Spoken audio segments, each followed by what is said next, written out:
They just think that they're better than everybody else, and they are held to a much higher standard.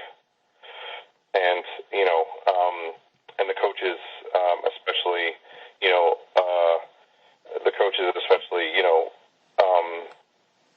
put them on that pedestal and expect more from them.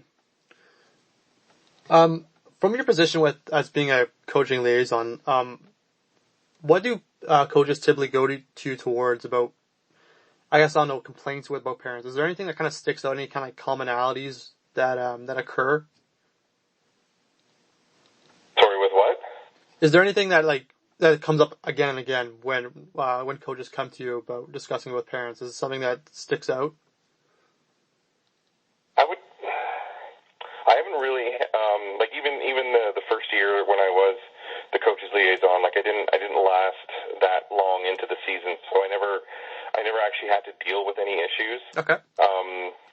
And this season, we had, the hockey hasn't even started yet, so we haven't. I actually just put a post out on Facebook, requesting coaches, because we've had Euro coaches put in an application yet. Okay. And our vice president was texting me yesterday because she said that she was talking to somebody who wants to coach one of the younger age groups and stuff. So I just said to her, well, tell him to apply,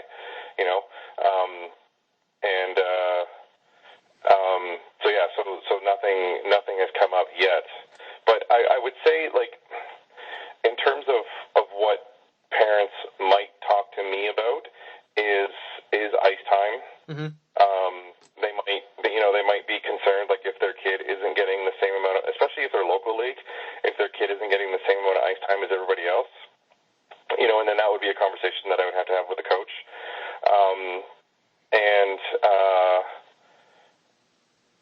And that would be about it, I think, is just, I think ice time would be the biggest concern that parents would have. Okay. Or, parents don't really, I've never heard it, being in the stands or whatever. I've never heard of any parents, sort of complaining about, why is my kid playing with that kid and that kid? Why is my kid on a line with that kid and not with that kid? Why isn't he on a line with his friend or whatever? And it's to that I would respond, let the coach decide.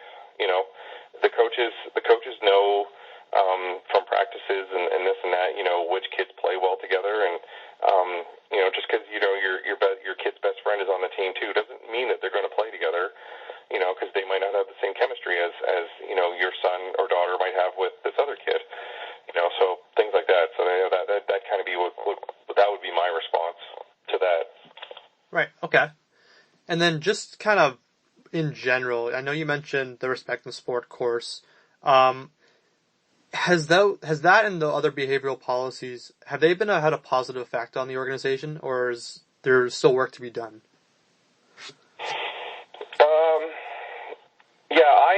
I've said this in the past, is that you pay to take that Respect in Sport as a parent, mm-hmm. and then you also take the Respect in Sport as a coach, as an administrator, and you pay for those courses. But what I think the program, the Respect in Sport program, it needs to have a quick little refresher either yearly or every other year. Because, you take this course when your kid is in, preschool, for example. Mm-hmm. Well, then they go through all the preschool, they go through all the IP programs, they go through, novice and Adam, and then now they're into Pee Wee, where they're older, they're bigger, and, the games might mean a little more to them because they've been playing for, 6 or 7 years.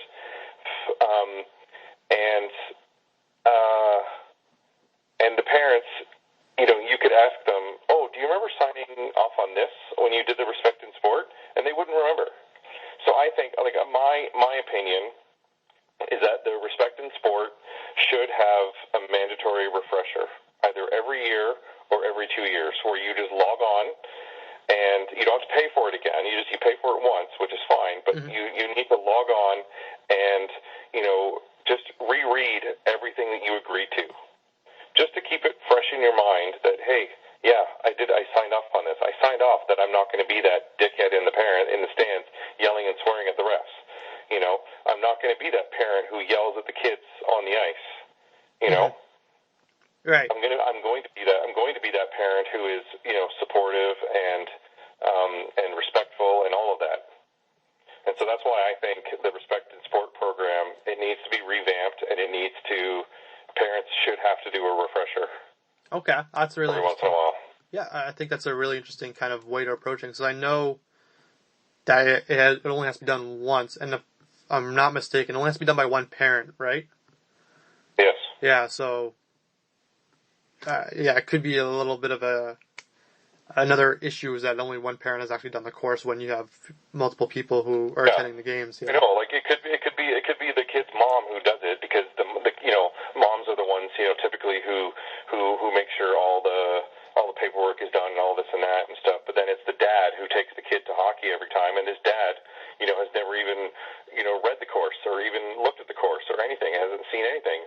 The dad may have not agreed to anything, but it's the mom who did it, and that satisfies it. So yeah, so like I think as part of that, I think it should be both parents that need to sign off on doing it. Okay. Yeah, I think that's definitely an area that needs to be looked at with that program for sure. Do you think there's an impact between, you know, parents or spectators, you know, behaving inappropriately in the stands and that affecting the participation rates of players in minor hockey? Is that something that you've seen or heard of? Sorry, say that again. The participation of kids and sorry, what again? So do you think there's an impact if for parents saying yelling or screaming in the stands? Like, do you think that has an impact on the participation rates of the players?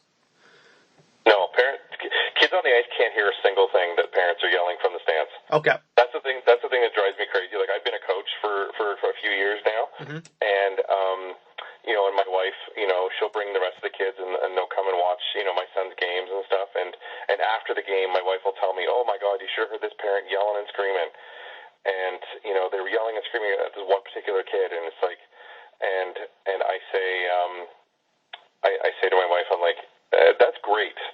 That's great that they feel that they need to yell and scream so much, because on the ice, you can't hear anything from the stands. Like, the only thing you hear from the stands are the cheers and maybe the oohs and the ahs and the boos. If there's, you know, a collective, you know, everybody is cheering or everybody is whatever, right?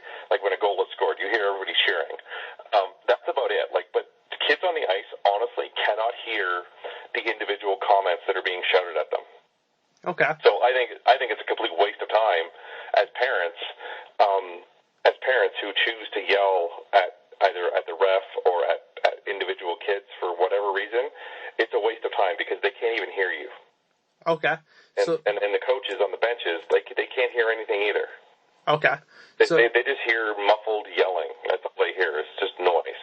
Okay. So that was kind of my next question, is that do you think it impacts the referees or the coaches in the same way? No. No? Okay. I don't to answer your other question there, I don't think all the yelling and screaming that comes from the stands really affects the participation rates of the kids. Okay. I think what affects the kids' participation is whether or not they're having fun, like with their team, if they're enjoying playing hockey and they're getting all the opportunities to try new things and to be out on the ice and to have those chances to score or whatever.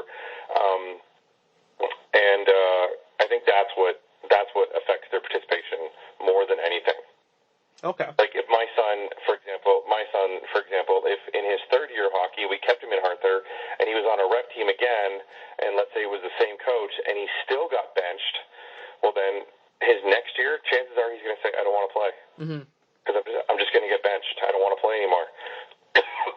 So, you know, so that would be something that would affect his participation.